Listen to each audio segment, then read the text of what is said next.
Rick, can we do a show about a recent feedback that I got from Oh, some? absolutely. I'm going to be in the audience here and just laughing my butt off. So go. No, so we are working on doing a presentation up here soon on the well-being practice.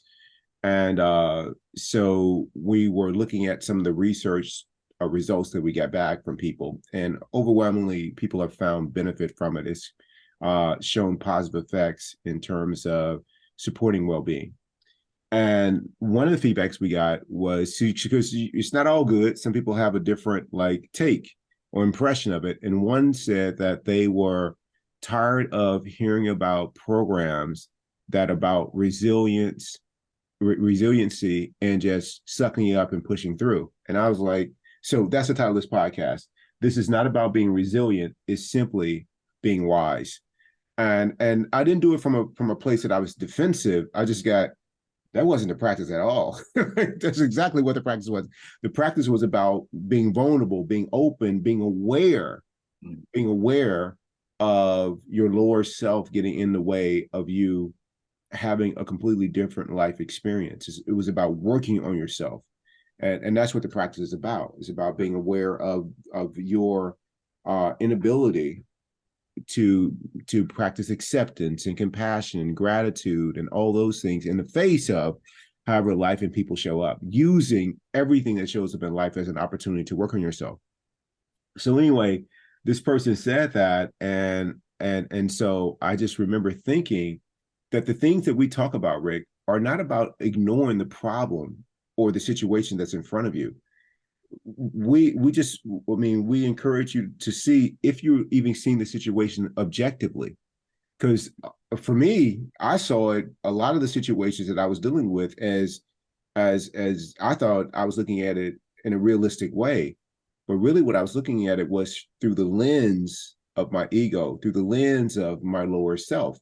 So take, for example, when just recently, when we were told that we need to move from our ToBeRe studio that we were at before over 10 years, and they were going to double the rent.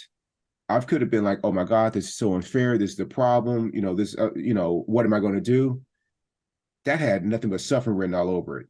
The way that I looked at it, because of the practice, was I don't know if this is the end of ToBeRe or not, but it's been a good run. It's been a good run. I hope we've helped a lot of people along the way. I've grown along the way. I'm grateful. We'll see what happens next. I don't know where ToBeRe is going, but I do know what's happening tomorrow morning. I'm getting up and doing the practice again. That's what I do know. So that's what this is about. It's about like every day working on yourself, seeing life, how it shows up. And you're like, how can I raise this moment? How can I serve this moment in front of me? And it's really hard for people early on to do exactly that, because they think that this situation, at least I did, is the end of the world. This is whether it's being stuck in traffic and the driver in front of you being a problem, you're going through a relationship difficulties, and the relationship is coming to an end, sometimes not by your choosing. Whatever the case is, all of those situations are an opportunity for you to work on yourself. Every single one of them. Like, how can I grow from this situation? So it's not about being resilient. It's about using the moment in front of you to deepen your consciousness, to grow, to let go. And it's all just a beautiful opportunity. That's what it is. And you might be like, well, the timing is off. Like, I'm too old for this kind of challenge. Apparently life doesn't think you are. So, Yeah, you don't need to vote and on that's the mind. There you are making up rules about why this is why the timing is bad. Life didn't ask you, hey, what's a good time for you to be hit with this challenge? It's not asking that. It's like, here's the challenge. Now, now what are you gonna do with it? Oh, you're gonna suffer with it. Okay, that's a choice too. Or you're gonna use it to work on yourself, to go beyond yourself. What are your thoughts, Rick? Oh, that's a beautiful thing. I wish you would just make that a clip. That's a beautiful thing. I'd like to see that myself and run that when I'm in my dark times, because that's exactly right, Keith. I couldn't agree with you more on it. My experience has been that, it's not about trying to have a lesson that is automatically applicable in every circumstance. Like you don't go to a book and look up things and say, Keith said this, or Wayne Dyer said this, or Deepak Chopra said this. I think those things are helpful, but the reality is we all have to develop our own ways of coping. And one of the ways that I think we start learning that it can be different, you can have something besides suffering, is when you just look at what's going on without judging. And that's very tough to do because we judge others, we don't judge ourselves. Like, of course I reacted this way. Wouldn't any reasonable person? Well, you made a choice.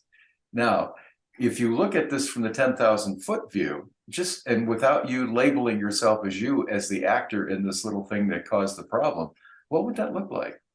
Could you look at it objectively, or I would say accurately, without putting any kind of judgment on it, that you were right and the others were wrong? So the point I'm trying to get across is that when you're talking about something like resilience, which is a big deal in the self-help world, you have to remember that there are different ways that people become resilient. And so the author of that book or that thought or your idea about resilience or mine may not relate to the person who is needing that kind of health, I guess. So I guess what I'm saying is that there's lots of ways to cut the cake, and monitoring ourselves and why we do what we do, and understanding that we are a player in our own causation of suffering is critical. How did I cause this? How did I contribute to this?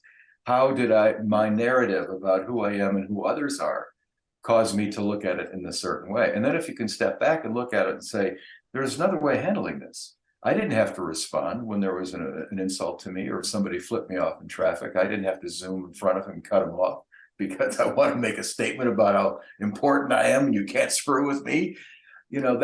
Okay, you could do it. That's one way to do it. The other way to do it is just you don't have to accept it as anything. It's just something that happened, like a pine cone falling off a pine tree. That's as much significance as you give it.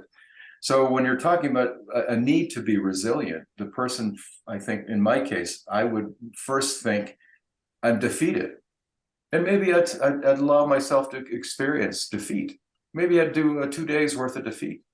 Hopefully now, after doing this for so many years, I'd only do 15 minutes. I'm still going to feel defeated, but my downtime about being defeated is going to be shorter because of the practice. And once you realize that whatever it is that other people are telling you may or may not work for you, and you go with your own emotion, but while you're going with that emotion, you're also observing what you've told yourself about what you're experiencing and how it came about, and why you feel disrespected, or why you feel that this is something that should be worthy of an upset. Last point is, come back to this almost every one of these podcasts we do, and it should, if I had any decent skin left, I would have this as a tattoo. And that is, we all have the choice. We all have the decision. And to look at this clearly, we all have the choice to give whatever importance it is that the stimulus is creating for us. We can raise holy hell. You can lose your keys and you can go on a rampage. You can lose your keys and be non-attached and call a locksmith. Those are two ways of dealing with the same thing. So my point is that it's always a choice to give whatever the problem is, or the thing that you're experiencing that you don't like. It's always a choice to how you're going to react to that. Always. You always have control of that.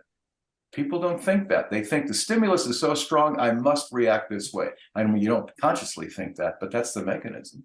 I have to. This is outrageous. I'm not going to tolerate it. Who in the world? You can do that, but what does that do to your guts? What does that do to your insides? And what does that do in terms of furthering the narrative that you've created for yourself? That's probably wrong. I so agree, Rick. You said it. We're going to end there. That's so awesome. You always have a choice with a situation, and I love that whole idea that you can make it better. Always. You can always make it better for yourself. Yeah, for yourself. You can always raise the moment.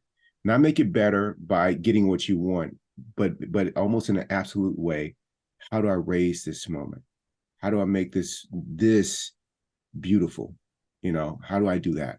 No matter what it is, it can always be raised higher than what the situation is, or what you would have done if you weren't working on yourself first. Always work on yourself first.